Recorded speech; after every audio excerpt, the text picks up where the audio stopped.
नीतीश कुमार का घर तो किसी का घर नहीं है। बिहार आज की तारीख में चिराग पासवान का बहुजन भीम संकल्प समागम बहुत ऐतिहासिक हो। चिराग पासवान जी को बड़ी उपलब्धि के साथ, बड़े जिम्मेवारी के साथ बिहार में 2025 में बड़ी भूमिका में उनको रखा जाएगा।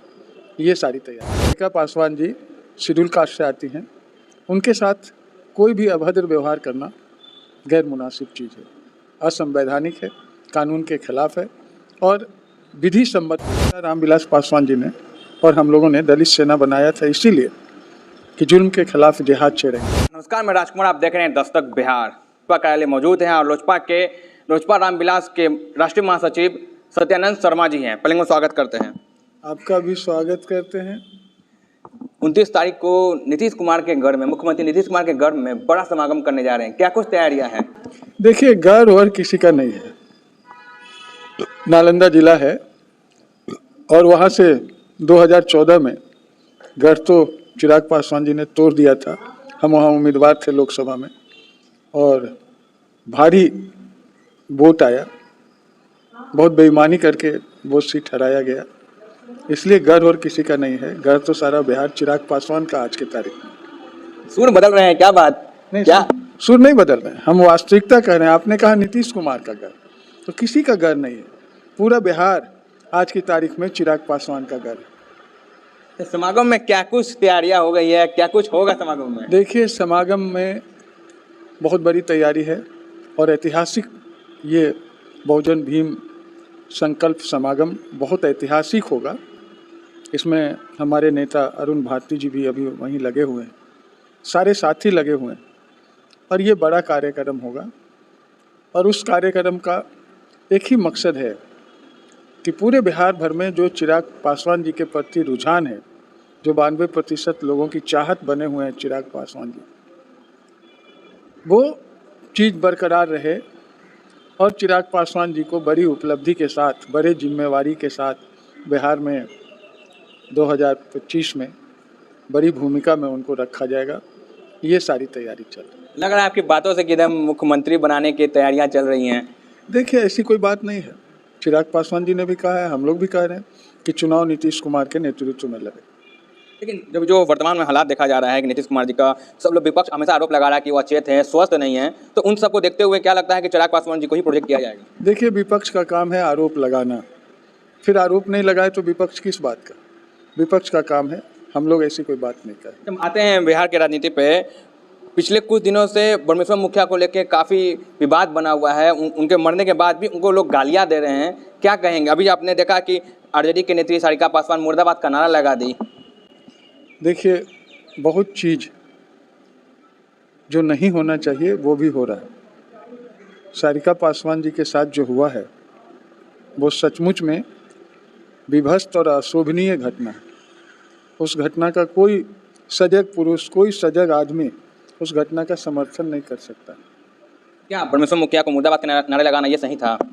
ये सारिका पासवान ने कहाँ कहा? ऐसा कोई नारा नहीं। निजी चैनल में उन्होंने बाइट दिया था जिसमें वो बार बार कहते, वो अपनी बातों पे अटल, वो आज भी कहती है कि ब्रह्मेश्वर मुखिया मुर्दाबाद मतलब मुर्दाबाद। अब उनका सवाल है, उस पर हम नहीं कुछ कहेंगे।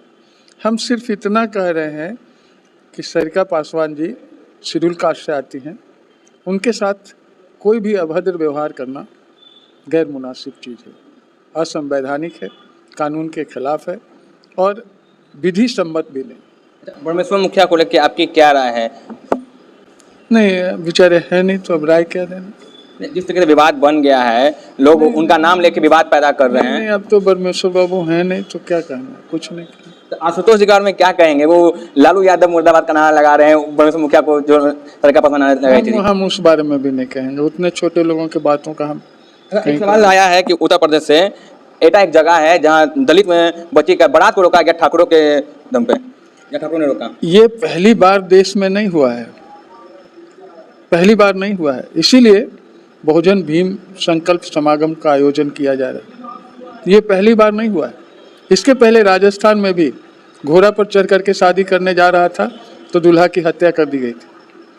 अभी एक IAS ऑफिसर शादी के लिए बड़ा परमिशन मांगा, शेड्यूल कास्ट का था, परमिशन मांगा कि हमको घोड़ा पर चढ़ करके शादी करने का अनुमति दिया जाए। ये सब क्या है? जातीय विभेद है, ये सब अच्छी चीज़ नहीं है। हम हिंदू राष्ट्र की कल्पना कर रहे हैं, क्या सिर्फ ब्राह्मण ही हिंदू होते हैं, बाकी लोग हिंदू नहीं हैं? जिस तरीके से उत्तर प्रदेश के इटावा से वीडियो निकल के आया कि एक यादव कथावाचक आके वहाँ पे कथा करने गए थे, लेकिन उन्हें सबसे पहले उनसे पूछा गया कि तुम चमार हो क्या, इस तरीके से उनके शब्द यूज किया गया। देखिए, अमूमन वहाँ तो उत्तर प्रदेश में जाटो होते हैं और रविदास समाज के होते हैं। जातीय विभेद अभी भी इस देश में कायम है। हम लोगों के नेता रामविलास पासवान जी ने और हम लोगों ने दलित सेना बनाया था इसीलिए कि जुल्म के खिलाफ जिहाद छेड़ेंगे, और बाजाबता किया गया। दलित मुस्लिम कॉन्फ्रेंस हम लोगों के नेता आदरणीय रामविलास पासवान जी अमेरिका से लेकर के विदेशों तक में किए, देश में बहुत बार किए, और कार्यक्रम निरंतर चलता है। अभी हमारे नेता आदरणीय चिराग पासवान जी, आपको याद होगा, एक बच्चा को स्कूल में पानी पी लेने के कारण राजस्थान में मार दिया गया था।